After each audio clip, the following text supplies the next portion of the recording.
আর এই মুহূর্তে খেলার খবর দেব, বড় খবর এই মুহূর্তে দেব আপনাদেরকে, যেখানে দক্ষিণ আফ্রিকার বিরুদ্ধে ওডিআই সিরিজে ভারতের টিম ঘোষণা করা হয়েছে। দক্ষিণ আফ্রিকার বিরুদ্ধে ওয়ানডে সিরিজ, তাতে সিরিজের দল ঘোষণা করলো ভারতীয় ক্রিকেট বোর্ড। অবশেষে অপেক্ষার অবসান। দক্ষিণ আফ্রিকার বিরুদ্ধে একদিনের সিরিজের জন্য 15 সদস্যের দল ঘোষণা করলো ভারতীয় ক্রিকেট বোর্ড, এবং সেই দলে নেই শুভমান গিল, শ্রেয়স আইয়ার, তাতে নেতৃত্ব দেবেন রাহুল।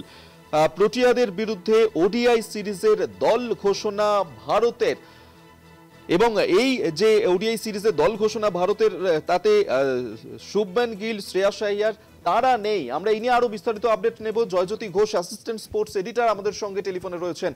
জয়দা, কি আপডেট পাচ্ছ? এই ভারতীয় দলে কারা কারা জায়গা পেলেন, কারা পেলেন না? দেখো, প্রথম কথা বলে রাখি যে আমরা এর আগেও অনেকবার বলেছি যে শুভমান গিল খেলবেন না এবং তিনি অধিনায়কত্ব করবেন না, কারণ ডক্টর অভয় নেনে তাকে চিকিৎসা করছেন, যিনি স্পাইন স্পেশালিস্ট, এবং সেটাই কিন্তু হলো। আর শুভমান গিল যখন খেলছেন না, তখন এটা প্রশ্ন করা হচ্ছিল যে কে ক্যাপ্টেন্সিটা নেবেন।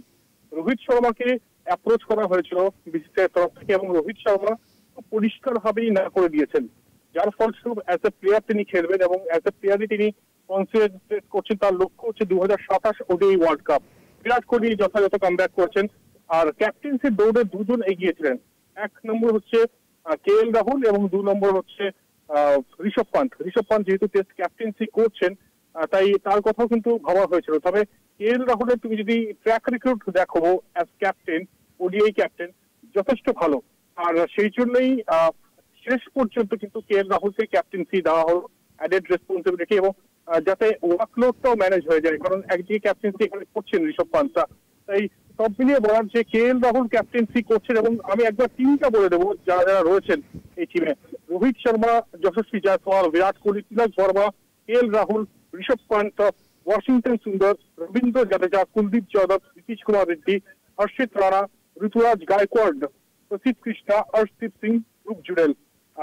এই টিমটাই কিন্তু এখন যে কটা ম্যাচ হবে সেটা কিন্তু 2027 ওডিআই ওয়ার্ল্ড কাপের জন্য ড্রেস রিহার্সাল বলা যেতে পারে। তাই ভারত দক্ষিণ আফ্রিকা ওডিআই সিরিজ, যেটা 30 নভেম্বর থেকে শুরু হচ্ছে রাঁচিতে, সেদিকেও নজর থাকবে যে কোন কোন ক্রিকেটাররা, ব্যাটাররা এই সাদা বলের ক্রিকেটটা ভালো পারফর্ম করছেন, এবং সব থেকে বেশি নজর থাকবে রোহিত শর্মা এবং বিরাট কোহলির দিকে। কারণ আমরা জানি যে বিসিসিআই থেকে আলটিমেটাম দেওয়া হয়েছে তাদেরকে যে তোমাদেরকে পারফর্ম করতে হবে, এবং শুধু ওডিআই ক্রিকেটে পারফর্ম করলেই হবে না, ডোমেস্টিক ক্রিকেট খেলতে হবে, বিজয় হাজারে খেলতে হবে। তাই দেখার বিষয় যে এই ওডিআই ক্রিকেটে আবারও রোহিতের ব্যাট জ্বলে ওঠে কিনা, যেটা আমরা দেখেছিলাম যে অস্ট্রেলিয়া সিরিজে তার ব্যাট কিন্তু কিছুটা হলেও কথা বলেছে। অভিক, ধন্যবাদ জয়জ্যোতি দা। জয়জ্যোতি ঘোষ আমাদের সঙ্গে টেলিফোনে ছিলেন, আমাদের অ্যাসিস্ট্যান্ট স্পোর্টস এডিটর। এই মুহূর্তে আপনাদেরকে বড় খবর দিচ্ছি, যেখানে 3রা ডিসেম্বর থেকে শুরু হতে চলেছে দক্ষিণ আফ্রিকার বিরুদ্ধে এই ওয়ানডে সিরিজ। আর তার জন্যই এবার ভারতীয় ক্রিকেট বোর্ডের তরফ থেকে ভারতীয় টিমের ঘোষণা করা হয়েছে। 15 সদস্যের টিম, তাতে জায়গা যারা পেয়েছেন তাদের নাম ঘোষণা করা হয়েছে। যদিও এই টিমে নেই শুভমান গিল, শ্রেয়স আইয়ার, আর কামব্যাক করেছেন ঋষভ পান্থ।